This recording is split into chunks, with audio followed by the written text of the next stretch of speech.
Welcome to the Stirring the Gumbo Pot podcast, the podcast about the history, the culture, and the accomplishments of Black people. This podcast aims to inspire, educate, empower, and celebrate the lives of Black folk. I am your host, the Cajun Peach, and thank you for tuning in. Now let's get this pot stirring. Hi, everyone, and we're back with this Juneteenth episode, this special episode celebrating Juneteenth on the Stirring the Gumbo Pot podcast. I am your host, the Cajun Peach, and thank you for tuning in and staying with us for our second segment. Now, Miss Valerie Jefferson is someone who I've worked with in the past. She's gonna tell you who she is, and we're partnering again this time around for Juneteenth. Miss Valerie, take it away. Yes, thank you. Thank you again, Sister Peach. We are so glad to be here. When I say we, I'm speaking of my partners of justice, my partners that encourage African Americans to learn how to use their voice, in voting. So my name is Valerie Jefferson. I am the executive member of Amalgamated Transit, that's ATU, International Black Caucus of the Southwest Region. I'm also the president of the ATU Women Caucus here in New Orleans. We are partnered with BVM. So you want to know, what is BVM? BVM is Black Voters Matters. That's what we're here today to use this platform, and we thank Sister Peach for us to get our voice out. We're celebrating Juneteenth. So we have our director of Louisiana, Mr. Chad Sanders, and we also have the New Orleans NAACP president, Mr. Ronald Coleman. He also the vice president of the Louisiana NAACP of District A. He also is on the Democratic Executive Committee. So we have powerful voices here today to celebrate Juneteenth. So be encouraged, be empowered, and be yourself, enjoying your skin. So I'm going to turn you over to our host, Sister Peach. Welcome, you guys, to the Stirring the Gumbo Pot, where we're going to talk about Juneteenth today. So to start off with our conversation on this segment, as I posed a question to the other panelists who were a guest of the show, what does Juneteenth mean to you?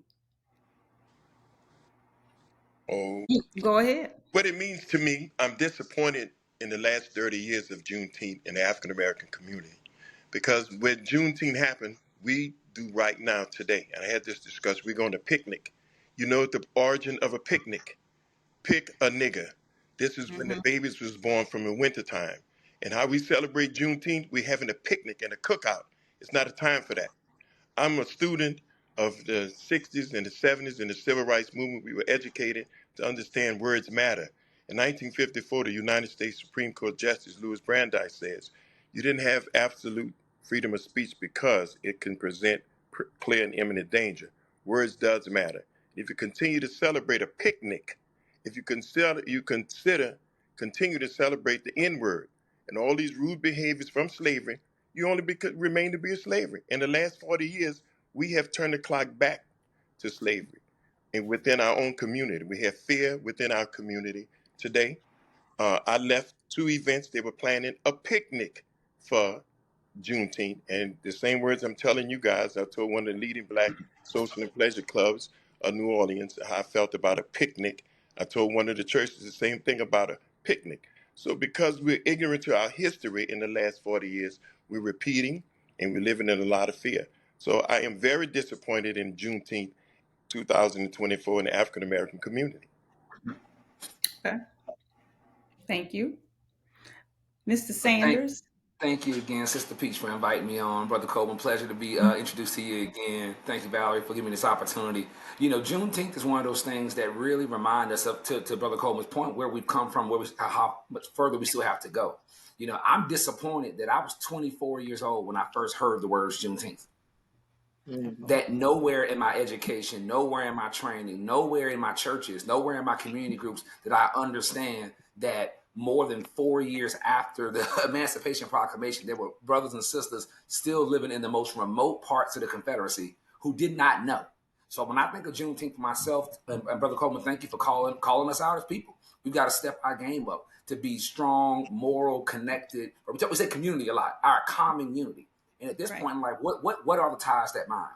I think about the fact that this awakening to who we are and what we represent. I have the pleasure now of being a state organizing manager with Black Voters Matter, where unlike a lot of movements where the audience is convincing other people that you have value, I have the distinct privilege of running up and down this state, left and right, north and south, to talk to us about the resources we have, address the resource gap that we need to solve, and build power together based on our common unity centered specifically on Black joy, love, and respect. I find myself more often than not in the course of my day asking, do we really love each other? Do we see each other? Do we believe in the dignity of what it's like to be brothers and sisters? I miss that generational conversation where when you see a brother or sister walk by each other, we have that salute. We have that moment of connection. And so Juneteenth for me, unfortunately, has to be at least a stopping point that says this country didn't need a second Independence Day. But Mhm. that tells you who we are. Is that Mhm. somehow now this recognition and celebration of Juneteenth still doesn't sometimes speak to the real issue that we have. Is that Black solidarity and Black love is freedom and it is liberation. And I hope that, to your point, we get beyond the day off of work. We get beyond having a barbecue and the opportunity to Mhm. be extra Black that day and then go back to our regular lives thereafter. So what it means to be is opportunity to wake up and understand that we matter to each other. And I hope that we continue to operate in that solidarity. Exactly. Miss Valerie? Yes. Thank you. That is a great question. What Juneteenth means to me is it means blackness to me. It means empowerment. It means personal with my family and with my friends. It means us gathering together to encourage one another, to enlighten one another, to teach one another. So we get upset about they not teaching African American history in school. What's stopping us for teaching it? What's stopping us for Right. teaching it in the church? What's stopping us for teaching in our neighborhood communities, in our home? What? Who? You know Right. who's stopping us? We stopping our own. We keep Right. on pointing fingers at somebody else. When Right. I grew up, we had to go out there and pick them berries. We had to go out there and pick them cucumbers. And guess what? Who told me to do that? My mama. Guess who told me about me? My mama. Guess who Yeah. taught me how to be a lady? My daddy taught me how to be a lady, not my mama. My mama taught me about labor. My daddy told me what to expect from a man. So you don't open no door. The man open the door for you. You don't pick up your grocery bag. The man pick up your grocery bag. So we need to learn that from us. That's right. Juneteenth is personal to me. That's why I'm so strong about in the NAACP. That's why I'm so strong about Black Voters Matters because we matter. The only That's time we right. can speak when we vote. I don't have to fight with you. I don't have to sit there and cuss you out. I hit you. I do all that. No, I don't have to do that. But when it come to vote, baby, I got a record how you represented me. I got a record what you said no against my labor, against my justice, against my Medicare, against my Medicaid, how you treat my citizens, how you treat the youth. I have a record on you. So that Juneteenth is very personal to me. That's why I don't mind standing up and speaking up for justice, standing strong for us, because we are people that God created. He created all of us for a reason, for His glory. That means we are beautifully and wonderfully made. So I'm gonna leave y'all with that. Thank you for listening. Very passionate, Ms. Valerie.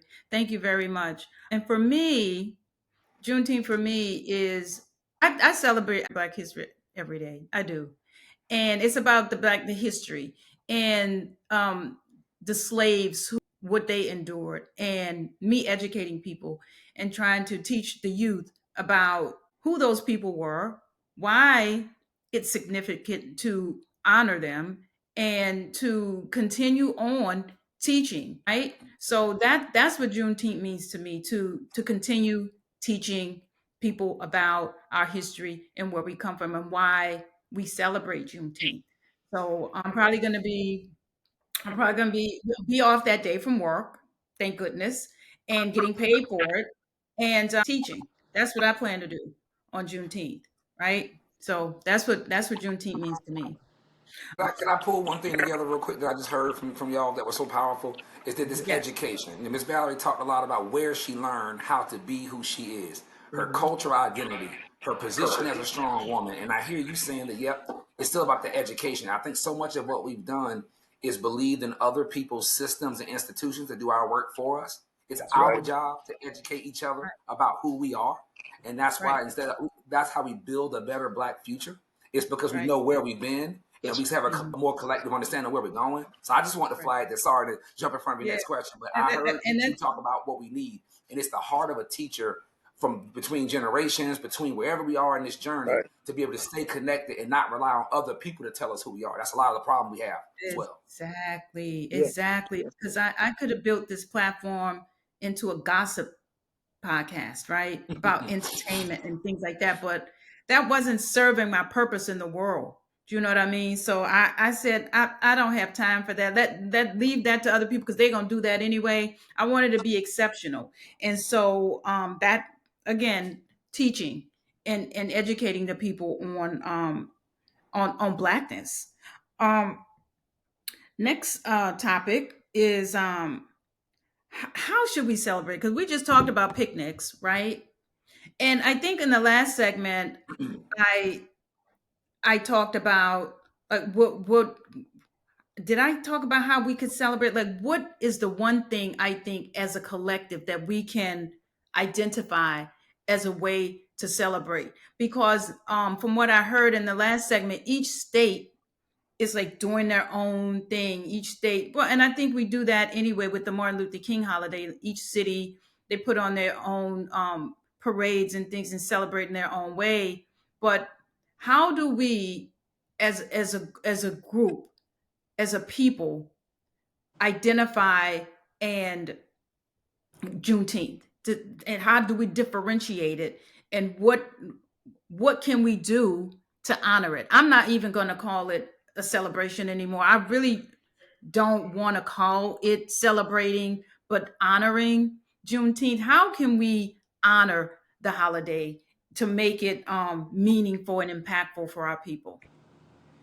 Okay. I started off. I know the Women Caucus, the Women of Action, partner with the Black Voters Matters. We started on the 17th, right? We started big on the 17th. So we're gonna have I want to say we call it a education power moment that we're gonna be in one of the main intersections of New Orleans, Claiborne and Carrollton. We're gonna be out there with our second line, but we're gonna be passing out flyers, letting everyone know, not just African American, whites, Spanish, everybody. We letting them know about or registration. We're gonna have flyers about registration, about when the time to vote, about your representative, your senators. It's about putting labor out there, educating us.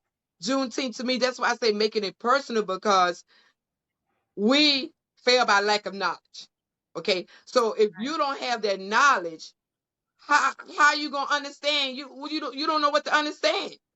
Then if you don't have that experience in that understanding, how you gonna get wisdom? You get wisdom from God Himself. So we're gonna give them some information. So some people just want information. We're gonna That's let right. them know. But Juneteenth coming up on the 19th, right? So this we know today it's the 17th, but we here to let you know what's coming up Juneteenth. This about education. Then we doing it that afternoon. That evening, we're gonna be sending out postcards. We're gonna have a postcard party. We doing all this here with our youth. We joined together with our Louisiana Fierce Young Adult Organization. We doing this all together with the Black Voters Matters, the Women of Action, with our youth. We joining together with other organizations, letting them know what it's all about. Juneteenth, all about us going forward, not moving backward, not even standing still, but we going forward with a loud voice speaking. So that what we trying to do with our community. with the generation now and the generation coming behind us. That's what we're gonna be doing with our community. Whoa. That's a hard one, Miss Val. So here's one of the things we're doing. Next Sunday is Father's Day, and we're partnering with Social and Pleasure Club. And one of the things we're going to make this legislature and these bills pass personal. House Bill 355 says if I feel my life is threatened while I'm sitting at a second line or Indian crossing, I have the right to murder you because my life is in danger. That was done by J. Gay Galley, former Channel 6 reporter. So he's representing the little hick town over the road over here. And what it says is if the Indians during their possession, I feel threatened, I could run over them and nothing would happen to me. That's House Bill 355. So one of the segments in our community that's out every Sunday, there's 52 weeks a year, the Social and Pleasure Clubs. So we partner with New Philippians Church, the NAACP, and the Perfect Gentleman. We have a float we're going to be on passing out saying, when you vote, when you don't vote, you die. And we Mm. encourage folks to tell their stories. And I know all of you all know this story here. You know Tums, right? The antacid for your stomach. Well, let Yeah. me tell you Yeah. what the agree are in our community. Tums, Tulane University Medical School. There were one bus stop in the uptown area, and this still affects me today. It was at Shakespeare Park, and they had one bus stop at Ferret and LaSalle. You came from cleaning the white people house back in the days, and you were right there, and everybody went in groups and went home. There was this guy, the black guy, they called him Corky. He would say, hey man, I know you. What's your name? You look familiar. And he pull you to the side and they kidnap you. Tulane University Medical School, that's Tums. They would kidnap us. My great uncle, my great great uncle, Uncle Welton, he disappeared as a seaman. And we come to find out they brought him up to Tulane and they used him for guinea pig study for Tums. And so when you're from uptown New Orleans, this is what we know. Somebody said, man, I know you. No, you don't know me because we knew about that. And so one of the things happened in our community, we have to tell those stories. In 1961, they integrated the school. We didn't have a cell phone, right? But I entered McDonald 36. The school was built for 250. They had 1,500 in that school. Guess what they built us? They built us a school just like the prison at Angola, William J. Gus. 4 years later, I went into an infirmary. And these are the things that we talk about. You have to tell those stories. You got to get with the folks and remind them. I work in a jail, and the brother had the misinformation. Malcolm gave a beautiful thing. They got two kind of niggas: a house nigga and a field nigga. And I let him tell the whole story. And he's going to do 20 years on his way to Angola next week. I said, there's a song about Angola. There's a big white man on a big white horse. Some call him captain, some boss. But here's a guy have 9 bullets in his gun in a walkie-talkie, and they walk a mile and a half every morning. 72 murderers, killers, and all that you can dream of, and they don't do him anything because of the mindset. Mm. Because I'm a field nigga. Now I do you do something wrong. You don't pick enough in the field. I could cut you or hurt you. But this man sits on the horse, and you call him boss. So Malcolm was good, but he misinterpreted. How did Harriet Tubman find out about the North Star? She heard it from her slave masters in the house. If you let the record reflect the fact, most slave owners died from poisoning than they did the ones in the field. So another piece, the worst thing happened to us was segregation. I just left the Jockey Lounge where brothers in this organization, they say we should have had our own. Let the record reflect. We didn't have any businesses. We had ballrooms and restaurants, but we segregation gave me the opportunity. It wasn't for me to go sit down in the restaurant. It gave me an opportunity. I could go to that restaurant and do some of the other things. Prime example, August 1968. My mother touched a pair of size 9 shoes in Kraus. The store detective made a bomb, and I wore a 10. And those are the things, the stories we have to listen to our folks tell them again. We came back on the Jackson bus, all of us in the back of the bus, and one lady in the front. So we have forgotten, we have made it so easy by because we go back to that wonderful word. I got 2 brothers in the city. They're dressed in some beautiful African outfits. They have Islamic name. They're Islam. But you know when they greet you, know what they say? What's up, my nigga? And this is where we are. I work in the jail. I'm with the folks every day. And young black folks are so comfortable saying around white people, man, that nigga that, that nigga that. So we have put a piece together saying it's about to come back to bite you. And we have to demand. I'm not afraid of none of them on the street or nowhere else or nothing they do. Because at the end of the day, once you tell them where they are in a calm manner where it's at, we're okay. So I close by saying I look forward to us have to tell the story, and we have stopped telling the story. Remember, Tums, Tulane University Medical School. Mhm. Mm. Thank you, Mr. Brother Chad. Coleman, because that's largely what I was just going to say, that if there's a way for us to get beyond a day off and an opportunity just to kind of enjoy being fun and black for one day, my understanding of Juneteenth was supposed to be about celebrate, educate, and agitate. Mm. We are supposed to move the needle forward through this intergenerational conversation about where our people have come from. I think that talking about freedom and liberation still scares some of us because we got to go on our jobs and right, and we got to say yes, ma'am, and no, sir, to people that don't respect you. And that don't mean always that they don't look like you. Sometimes, and I've vacated spaces and employment opportunities where I'm not going to be a glorified overseer. I'm not going to do their bidding. And so what I heard Brother Coleman saying is they don't have to call you a name no more because we'll do it to each other. Mm. That's That right. is the mindset of That's right. accepting money and perceived freedom, but not truly even knowing what free looks like. Mm. And you want to build a beautiful black future for each other. What does it mean to walk around and use your authentic voice? Use your real name. You speak how you speak, dress how you dress, treat each other how we treat each other without having to adjust around the idea of whiteness. That's oftentimes what we're negotiating around. I began my career in sales, then I worked in government. And if I continued to know myself more and more and more, I realized that everything that I called professional was assimilation. I just didn't offend white people no more. Mm. My name is Chad, so that doesn't bother you as much. If I change the way I talk, I'm a 6'2", 200-pound black guy, so I got to kind of hold my body in a way that don't intimidate nobody. But just in a moment, I never not knew who I was when I walked out the door. My dad taught me, go learn everything they know, because they'll never know what you know. And I do think that somewhere in this journey, we've lost that collective understanding. I'd love to hear from y'all and some of my elders about why this intergenerational gap is there. I love that y'all, particularly Louisiana, are still fighting for strong NAACP chapters, because I guarantee you, I have nieces and nephews that are 24, 25 years old. They probably don't know what NAACP stand for. Mm. They're Right. not. I mean, You it's sad and disappointing. And somewhere along the way, when we got enough jobs and we got into certain schools, right, and we Mm. get to move around how we want to, we forgot about us. And so I love this concept of really fighting for an understanding of Juneteenth that requires more of us. And I would just ask our elders, what can we do? If I'm kind of standing in the gap at 42 years old, how do I get a 22-year-old, a 25-year-old to really understand what it took for them to enjoy the freedoms they do have today?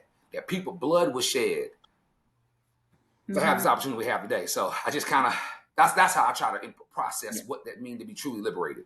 Okay. Well, I think the common theme here that I've heard from each one of you who answered and responded to that question was education and teaching, right? Right. And so I think now the challenge is how do we reach, as Mr. Chad said, how do we fill in that generational gap? What means do we use? What medium? Because Mm-hmm. I think social media has come in and distracted, and not only distracted, but turned the corner, turned it in this generation into something different for us, because now our attention is on dance challenges and entertainment, and everybody is their own little star in the world, and everybody has their take, whether it be right or wrong, the good information or bad information is being spread, right? So how and what means do we utilize to fill in that gap, to teach the people the truth, to get the word to them, because right now we have no control over our own medium and how we communicate. That's why, again, I say I'm using my platform, I think, in a positive way, unlike a lot of other people. So it's a hard job. It's a challenge. We can't even get them in the voting booth, let alone teach them the truth. So, some people don't want to hear it if it's not entertaining them, or if it's not going to bring them a bag or whatever. They don't have time for it. I see a lot of memes on there. They don't want to hear it. So we still have a long way to go, I think, in the Black community, with even, we have a goal, but how do we reach our goal in educating people about where we come from and really what we're still up against? Anybody want to speak to that? I think with this governor, what has happened to us, as I say, next week we're going to use what's in front of us. And I even think we have to use it all the way around the subject in that area. I could not go on the lakefront and tell those folks we concerned about being stuck in a parade that I might get run over. That's not their concern. So we took that message, we bring it to the folks that it affect. That is the social and pleasure clubs and the culture. So they're looking to come out next week and show their support. But then you have to pay attention. So the next part is our children. We don't have children. They're not going to feed the children in the state of Louisiana for no apparent reason whatsoever. But then again, we have to call out queens of the earth out. We have the worst birth control law in the country, and we bragging that if you get caught with a contraception, it's a class one. Now, my involvement in 1972, I'm gonna be honest with you, all I joined America for was to go to Mexico, but they sent me to Utah Rehabilitation Center. In 1972, a guy named Robert Woods was about to graduate from Southern University as an accountant major, headed out. The buses went on strike. The number one drug dealer in the city from uptown, the police watched him all night, gave this guy a ride to Suno. When he got to Suno, they busted him. So here's a guy that's on the dean's list, about to go off to, I think it was one of his Honeywell companies, right? He's looking at 99 years for possession of heroin. On the books, it says possession of heroin, no, nothing from the judge, is automatic 99 years. Mm. That was my first time I got involved. By the time I went away to school in 1976, we gave that back to the state of Louisiana. It took us 20 something years. In 2016, we finally got it off the book that give the discretion back to the judges. That says possession of whether it's a bundle, a bag, or a box, you was guaranteed 99 years. So one of the things we have to look at in the areas where it faces, but we're doing this with birth control now. Just think, you get caught with birth control pill or the so-called abortion pill, you are looking at 10 plus years in prison. That So crazy.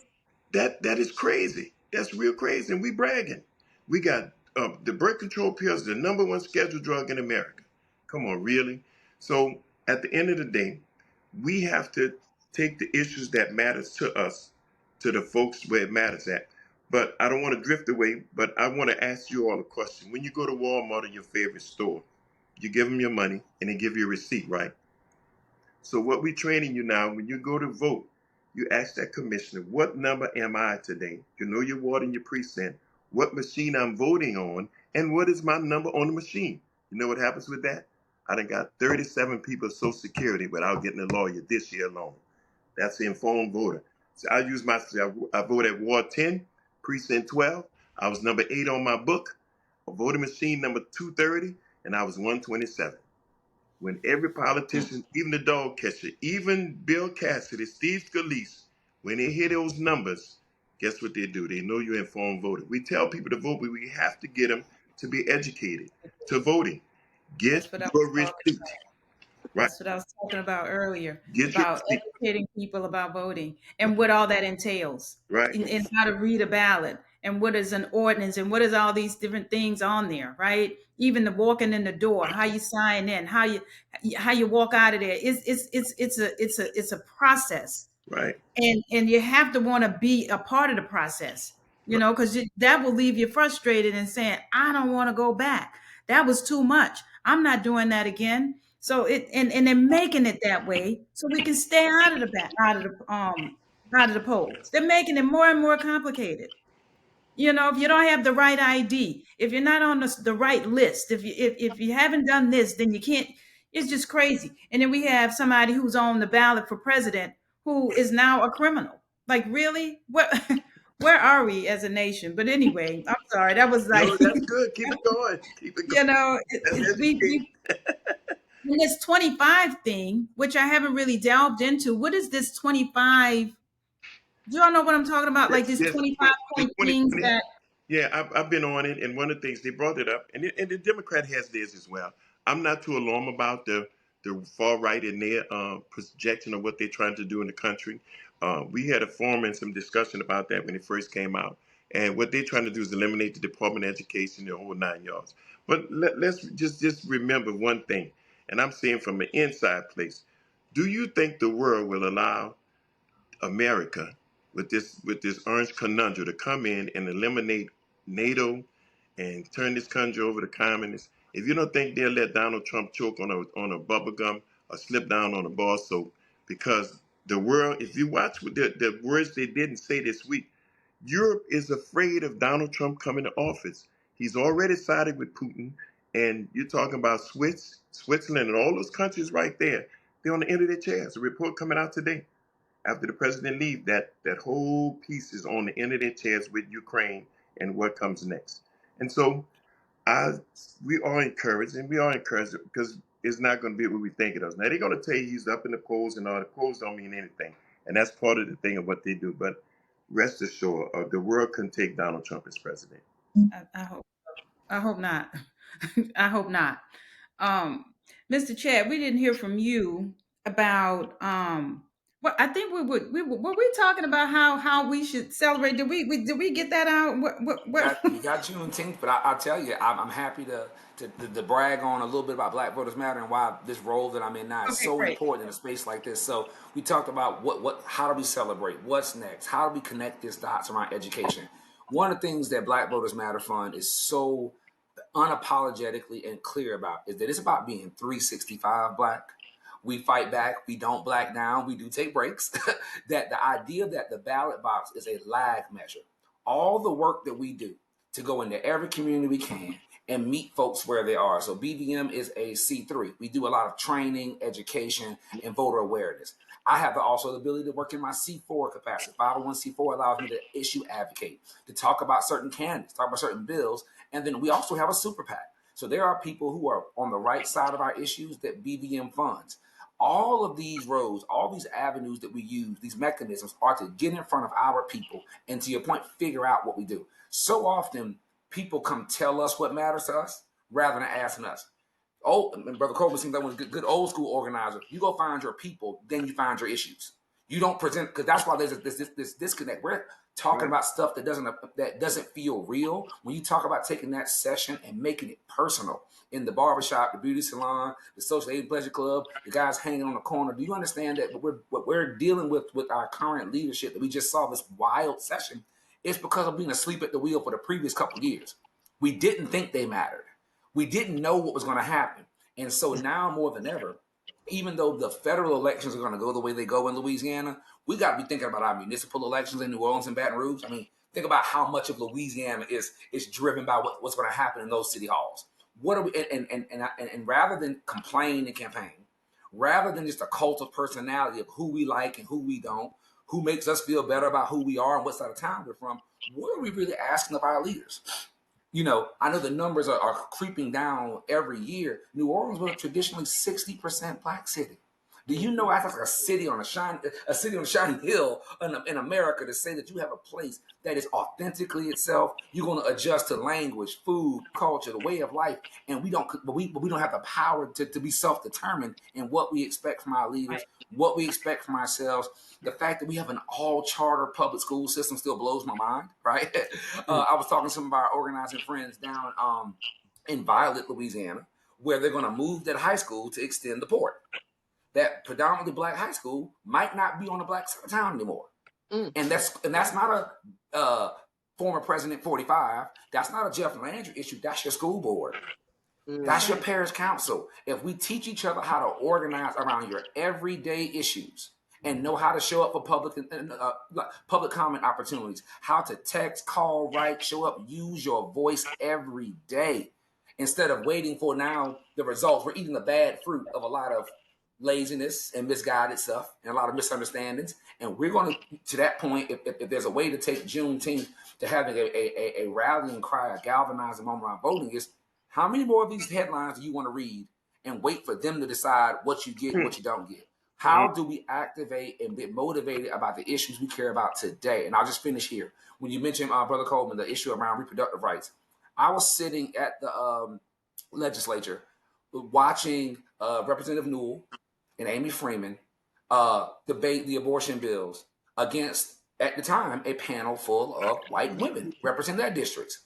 And what was so sad is that physicians and women are having this argument about their bodies in the criminal justice committee, not health, not somewhere we're thinking about families and thinking about family structure and how to protect and people's freedoms and self-determination. No, we're deciding who's going to get in trouble. And Representative Newell talked about how she can't, even if they get an OBGYN clinic in the East, what doctor wants to take the risk of being arrested for help? I thought the conservatives wanted government out of your business, but somehow the government wants to stay off your wallet, but be in your bedroom, be in the doctor-patient conversation. So that's to that point. We've got to be able to make very clear that when we fall asleep at the wheel, when we entrust our future to other people, we're in charge of this every day together. That's why I'm proud of what BVM does, is that whatever your organization is, big, small, C4, C3, LLC, we're going to meet you where you are. I know my job is done when folks feel empowered to take control of their everyday Black life, right? We got to yell at them about us mattering. We got to matter to each other and use what we got. That's right. Yep. And I think this might be our last talking point. And I have a few here, but I'm gonna pick one. And you may have an answer, but you may not. And this is the question: who are our nationally? Who are our Black leaders? Well, Who are let me answer you from with 50 years experience. Whenever they make us a leader, they kill him. Let's be real. When Martin and Lee, they kill him. Malcolm, go. The list goes on. So I'd never. They made Jesse. They would have killed Jesse, but they character assassinate Jesse. They was there to kill Jesse that came out. This is the records that was released in 2022. I'll tell you, just go to the Library of Congress and pull it up. Jesse Jackson got character assassination, so they discredit him. One of the things happened. I hear this all the time. The NAACP, Derek Johnson's not doing nothing. Mike McCallahan not doing nothing. I'm not doing nothing. Well, I'm gonna tell you where I'm at. I'm having a lot of problems with my branch, not with my branch, with the people, because I don't beat my drum. I pray as much as I can to be like Jesus. Jesus didn't come and testify. Said I made the blind man see again. He didn't tell you I've got the guy leprosy again. Now I'm not gonna tell you nothing, but I tell you one thing: I'm not no killer, but God knows. Please don't push me. I will go fight you till hell freeze over, and I will fight you on ice. But I'm not going to say nothing about it. But at the end of the day, that's not the way that I am. And I don't believe in that. We're going to get you. And so one of the things happened, I sat down and talked to the national president. We are in an economic bind in the Black community. And some things they're putting in place that we are benefiting from on the long-term effect, because you can't do this overnight. We're talking about easing some of the debt with our college, home ownership. And see, one of the things we got tricked in owning a home, a single-family home. Well, there's an analogy that I always had I never smoked, but the average smoker says there was two kinds of cigarettes they smoke: your brand and other people's brand. When I started out as a young man, I bought a double. Next door paid my note for 10 years, and I was able to save my rent, put money up for my children, and do a whole bunch of other things. But in the Black community, home ownership, they gave us single homes, where in this city, the white man had doubles. So we have a lot of things that's in place from the national. On the state level, the state president is working on some other tangibles that we can become multifaceted. Now, here's one drum I don't like to beat. But do you know the NFL in Louisiana right now have 340 minority business for Black folks? We talked with them 2 years ago, and they came to fruition. They said, I don't need to be at the press conference. Long as we got 300 Black folks at the table, I don't need nothing to do with it. Nothing whatsoever. At the end of the day, Super Bowl acknowledge us and give us some of this money. So sometime when we see our leaders and what they're doing, like I said, Jesus didn't announce his thing, but they found it anyway, and they nailed him to the cross.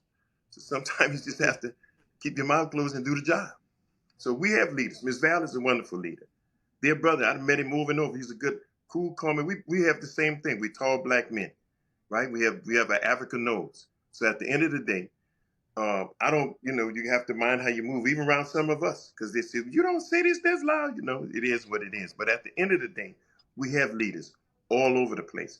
On the national level, we get Troy Carter. He helps his folks on Social Security, left and right. He's doing a lot of great things, acknowledging where we have to go.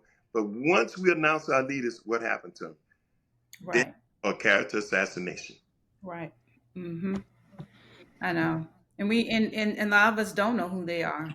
That's why I posed the question, because they used to be more notable. We knew who they were. Now again, we in the social media age, and so now I think the generation that Mr. Chad was speaking about, they identify their leaders as social media content creators, and so I want this generation to know who those people are.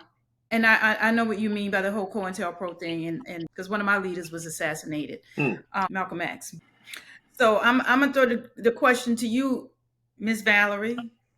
Who are our leaders? Who are our leaders? Okay.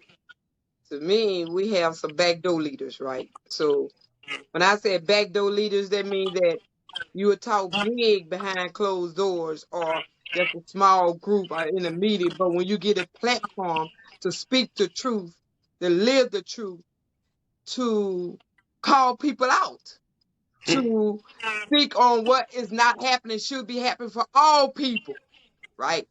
But you do not do that because somebody done got in your ear, or somebody done put a little paper in your little pocket, or you done got your way for self gain.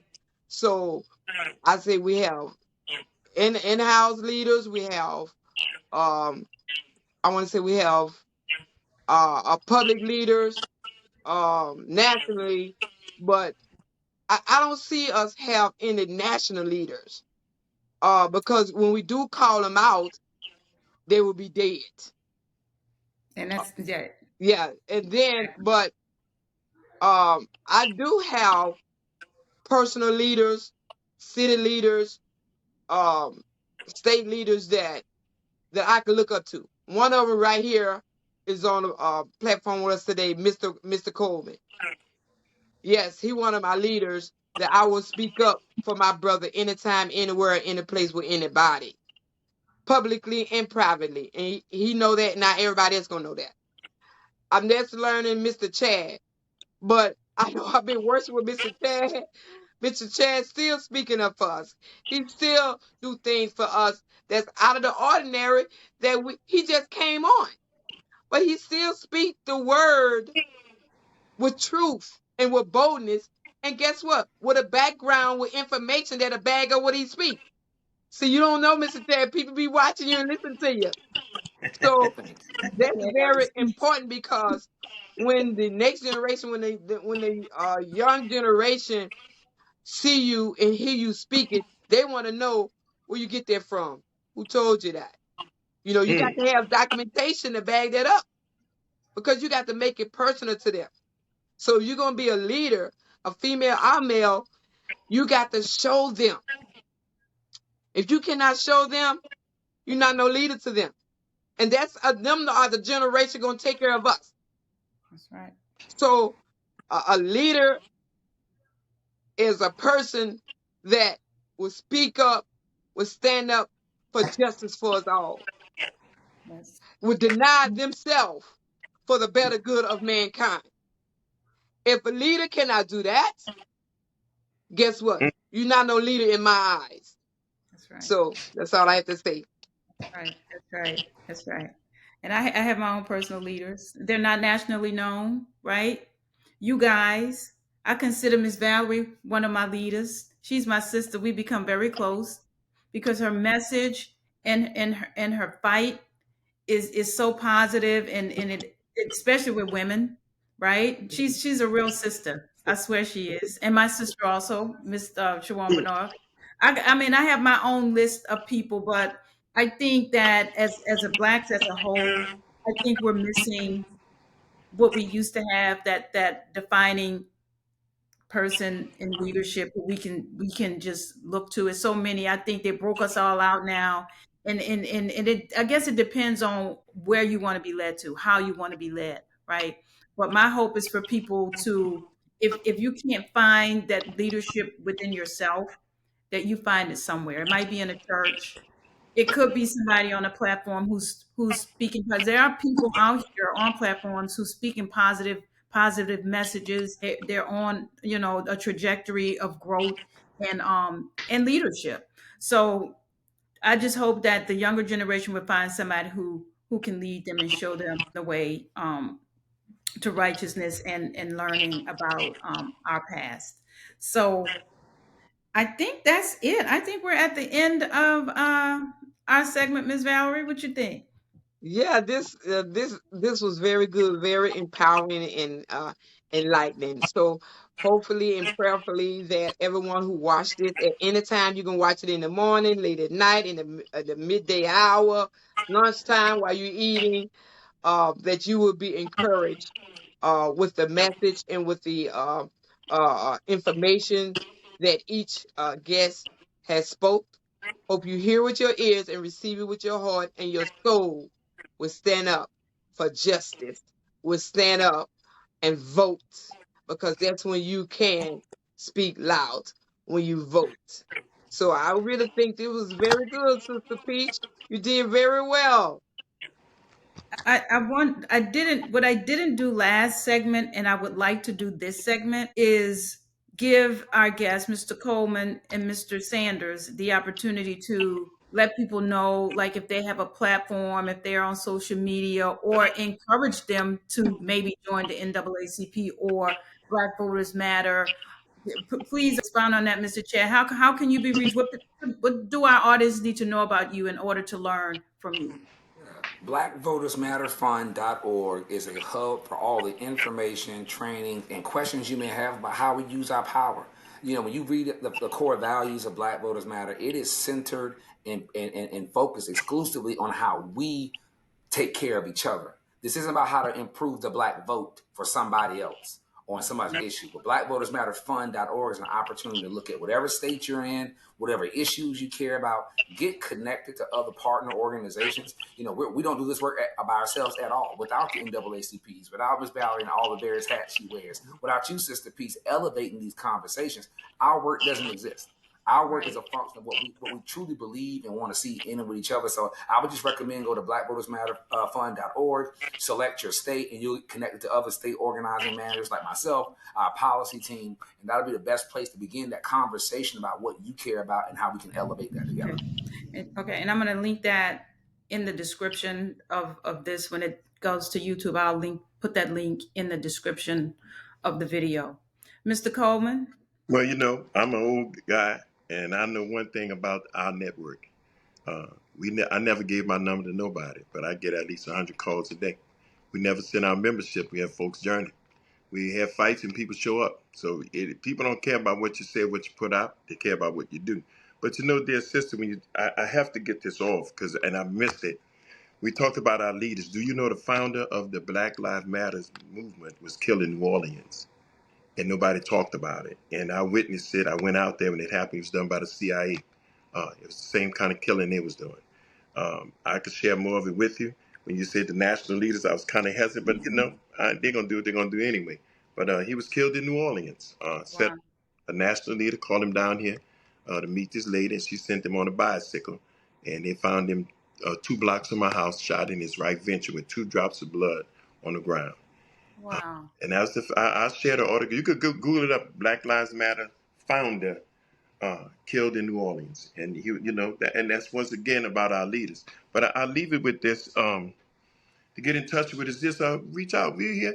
You can get my number. My number is area code 504-975-4901. I tell that everywhere I go, all around the country. But here's the Say part. that again, because I'm gonna run it. All Say right, it again. I say it slow. Area code 504-975-4901. You could call me anytime, anything, anywhere. But one thing I do not want you to call me. That's collecting. That means you're in jail. Now, I do have some paroling powers depending on the charges. But at the end of the day, when you come to New Orleans, you know folks coming. Don't go for the hype. You're going to get your Jerry B's because if you pull it out, they will take you to jail. So, again, call me anytime, anywhere. Just don't call me collect. I'll Okay, do and what I can to get you. I'm gonna also link NAACP New Orleans chapter in the description as well. That's fine. So We ready. I, I would like to thank all of you for joining in the conversation about Juneteenth this year, 2024. I appreciate you contributing to the conversation. Honor this day, Juneteenth, coming up next Wednesday, June 19th.